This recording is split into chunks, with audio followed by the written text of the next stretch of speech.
सभी को नमस्कार। सीजीपीएससी ने प्रीलिम्स में पार्टिसिपेट किए हुए सारे कैंडिडेट्स के प्रीलिम्स के मार्क्स अपलोड कर दिए हैं। पिछली बार जब प्रीलिम्स का रिजल्ट आया था, जो कट ऑफ था वो उन्होंने रिलीज़ किया था। जो कट ऑफ गया था अनरिजर्व्ड का, वो गया था 136.91। तो लगभग 137 नंबर के आसपास अनरिजर्व्ड के गए थे। अभी उन्होंने नामजद सूची जो है वो डाल दी है, जिसमें अगर आपका नाम है, रोल नंबर है, डेट ऑफ बर्थ है, तो उससे आप सर्च कर सकते हैं। तो अब इसके बाद जो एक चीज़ है जो हमने नोटिस करी है वो ये है कि कई लोगों का जो प्रीलिम्स है वो बहुत ही कम नंबरों से चूक गया है, या फिर प्रीलिम्स का पेपर 1 क्लियर हो गया है, सी सेट बच गया है। तो ऐसी स्थिति में दोस्तों क्या आपका माइंडसेट होना चाहिए, आपको किस प्रकार से सोचना चाहिए, इस पे आज हम लोग बात करेंगे। चलिए वीडियो शुरू करते हैं।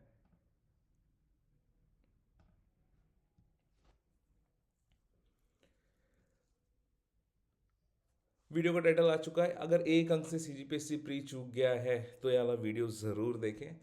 देखिए, हर बार ऐसा होता है, जब भी प्रीलिम्स का रिजल्ट आता है लोग क्वालिफाई नहीं करते हैं तो लोग यही बोलते हैं कि हमारे 1 नंबर से चूक गया, 1.5 नंबर से चूक गया।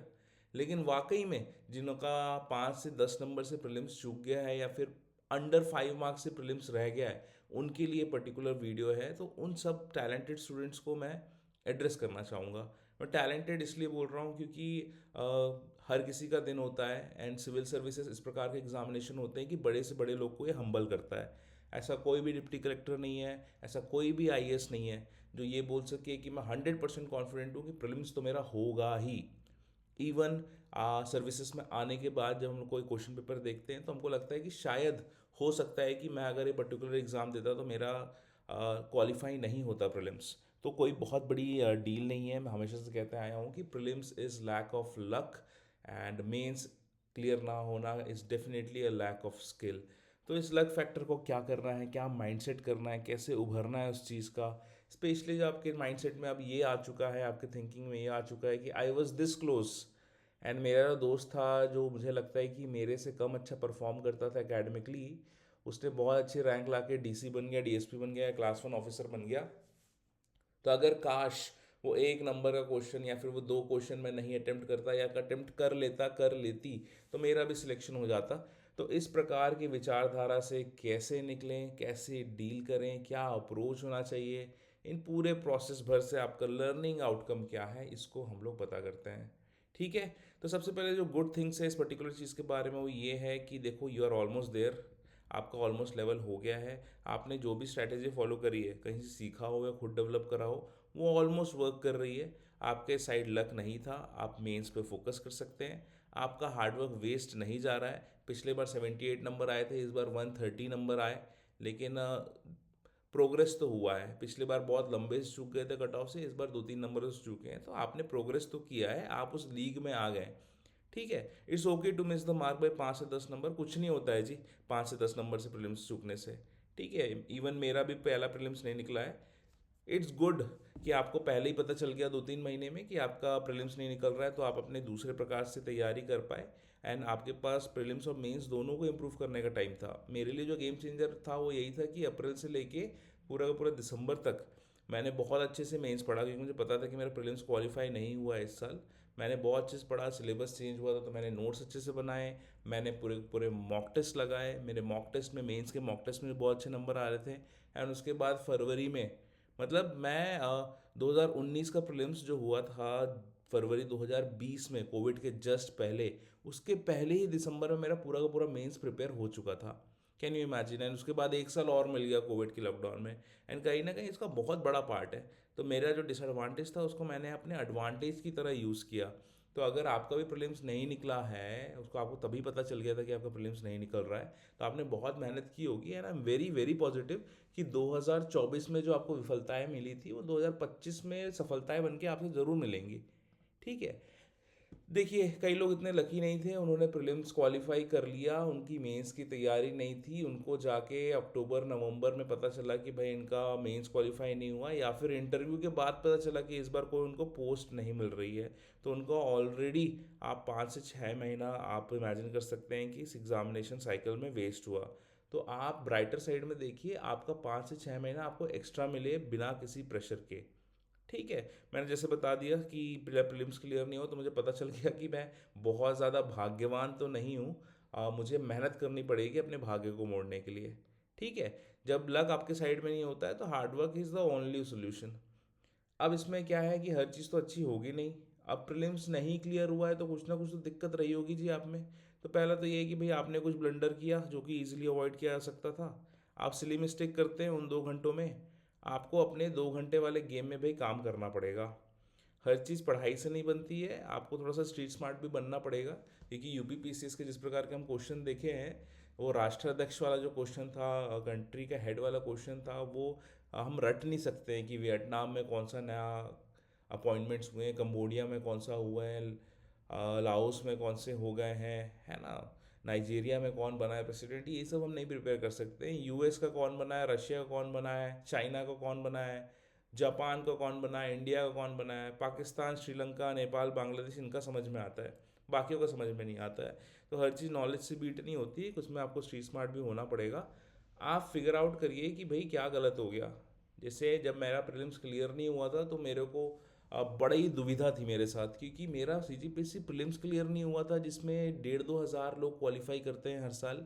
एंड व्यापम के एग्ज़ाम्स में मैं बहुत अच्छा कर रहा था। ऐसा कभी हुआ ही नहीं कि मैं टॉप 13 या टॉप 10 से बाहर हुआ हूँ किसी भी व्यापम एग्जामिनेशन में। तो मुझे समझ में नहीं आ रहा था जब व्यापम में, जहाँ पे सिंगल रीड में मेरी रैंक आ रही है, मेरा सीजीपीएससी प्रीलिम्स क्यों नहीं हो रहा है जहाँ पे 1,500 लोग में मुझे आना है। तो डैट टाइम आई रियलाइज कि मेरा जीएस उतना स्ट्रॉन्ग नहीं है। कुछ कुछ जगह में मुझे नॉलेज की कमी थी। मेरा computer, Hindi, maths, English, basically ये सी सेट वाला पार्ट बहुत स्ट्रांग था, लैंग्वेज वाला पार्ट बहुत स्ट्रांग था, कंप्यूटर वाला पार्ट बहुत स्ट्रांग था। एंड उसके कारण मुझे ये रियलाइज़ हो गया कि अगर आप 100 क्वेश्चन जीएस के डालेंगे तो हो सकता है मुझे तकलीफ होगी, लेकिन अगर आप 75 क्वेश्चन जीएस के डालेंगे, 25 क्वेश्चन सी सेट और लैंग्वेज कंप्यूटर के डालेंगे तो मुझे एडवांटेज होगा। तो इससे जो अच्छी चीज़ मैंने ली वो ये थी कि जो मेंस है वो कुछ नहीं है, वो व्यापम का एक भव्य रूप है। कि एक पेपर आपका लैंग्वेज का होता है, एक मैथ्स का होता है, एक साइंस का होता है। एंड मुझे समझ में आ गया कि अगर मैं मेंस में बैठूंगा तो मैं बेटर परफॉर्म करूंगा, क्योंकि उसमें 100% जीएस पेपर्स नहीं है। आपका लगभग 50% अलग से पेपर है। फॉर एग्जाम्पल पेपर 1 देख लीजिए, अलग है, पेपर 2 देख लीजिए, पेपर 4 देख लीजिए, पेपर 7 देख लीजिए। तो मुझे इतना समझ में आ गया कि अगर मैं मेंस में बैठूंगा तो मेरे बहुत ज़्यादा चांसेस है क्वालिफाई करने के, क्योंकि मैं व्यापम के एग्ज़ाम में अच्छा कर रहा हूँ, क्योंकि मेरा कंप्यूटर और सी सेट और लैंग्वेज वाला पार्ट है वो बहुत स्ट्रांग है। तो यहाँ से एक जो गुड चीज़ें थी, जो अच्छी चीज़ें थी, सिल्वर लाइनिंग कहते हैं जिसको अंग्रेजी में, वो मेरी अच्छी थी। लेकिन इसी टाइम पे मेरे को रियलाइज़ हुआ कि मुझे जीएस में भी कॉम्पिटिटिव होना पड़ेगा, क्योंकि जो पेपर 1 है उसमें सीसेट के क्वेश्चन तो होते नहीं है जी। तो मुझे रियलाइज़ हुआ कि इसमें मेरे को मेहनत करनी पड़ेगी। एंड देन आई रियलाइज कि मेरे पास नॉलेज तो अच्छी है, लेकिन एग्ज़ाम के 2 घंटे में कुछ ट्रिक्स जो होती है, जो वहाँ पे लगाई जा सकती हैं, वो अप्रोच मेरे पास कम है। तो उसके बाद आने वाले दिनों में मैंने काफ़ी मेहनत करी। एंड एज अ रिज़ल्ट जितने नंबर मुझे मेरे प्रीलिम्स में जीएस में आए थे वो बहुत ज़्यादा नंबर थे। लगभग मेरे 157 158 आए थे। तो लगभग 17-18 नंबर मैंने कट ऑफ से ऊपर निकाला था। एंड सी सेट में भी मेरे 178 नंबर थे, है ना। आई डोंट नो इस साल सी सेट में सबसे ज़्यादा मार्क्स किसने लाए, बट मेरा तो रिकॉर्ड था 178 नंबर। 100 क्वेश्चन में से मैंने 97 क्वेश्चन अटैम्प्ट किए थे, 90 सही थे, 7 गलत थे, मुझे रफ रफ याद है। ठीक है, so that was my performance in prelims. तो इसमें थोड़ा सा मंथन करना पड़ेगा, आपको थोड़ा सोचना पड़ेगा कि क्या चीज़ वर्क नहीं करी। मैं भी बहुत दुविधा में था। मुझे तो यही लग रहा था कि आई एम वेरी गुड यार, व्यापम में टॉप 10 में मार्क्स आ रहे हैं, टॉप 15 में रैंक आ रही है, लेकिन ऐसा क्या हो जा रहा है कि प्रीलिम्स क्लियर नहीं हो रहा है। तो फाइनली मुझे 6-8 महीने तक क्लैरिटी ही नहीं आई कि क्या होना चाहिए क्या नहीं होना चाहिए। फाइनली फरवरी या फिर जनवरी में एक दिन मैं बाइक चला के लाइब्रेरी से वापस जा रहा था, देन आई रियलाइज़ कि मैं क्या गलत कर रहा हूँ। दैट टाइम आई रियलाइज़ कि हाँ यार, वो नीर 2 घंटे में जो काम होता है वो अपने को देखना पड़ेगा। तो उसके बाद से ही फिर इम्प्रूवमेंट आनी चालू हुई and there was no turning back उसके बाद। तो इसमें बहुत ज़्यादा परेशान नहीं होना है, आपकी मिस्टेक आपको पता चल जाए। एंड स्पेशली अगर सी सेट क्लियर नहीं हुआ है अभी तो मेहनत कर लो, है ना, कि मैथ्स के बिना तो कोई भी चीज़ बननी नहीं है। तो ये मेरी जर्नी थी। And I am very happy अगर किसी का प्रीलिम्स क्लियर नहीं हुआ है 1 नंबर 5 नंबर से, because I know that you guys will perform extremely well this time. ठीक है, तो आई होप आप बहुत ज़्यादा निराश नहीं हो रहे होगे आप लोग चीज़ों को देख के।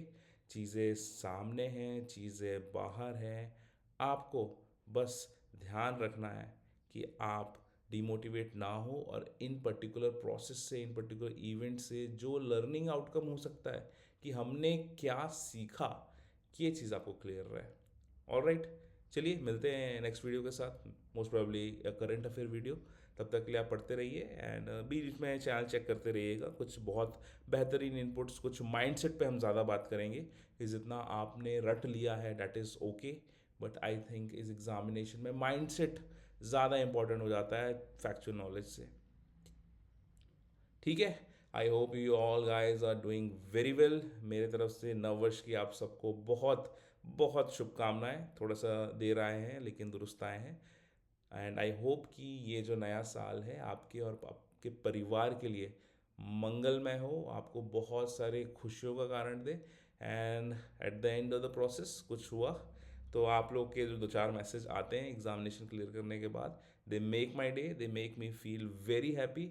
एंड हर दिन जो एक हिस्सा जो मेरा होता है आप लोग की मेंटरिंग या फिर मेरे पास जो नॉलेज है, लिमिटेड नॉलेज उसको शेयर करने में जाती है, वो वर्थ इट हो जाते हैं, है ना। मुझे लगता है कि हाँ चलो जीवन में कुछ किया है, 2-4 लोग का जीवन बन गया है।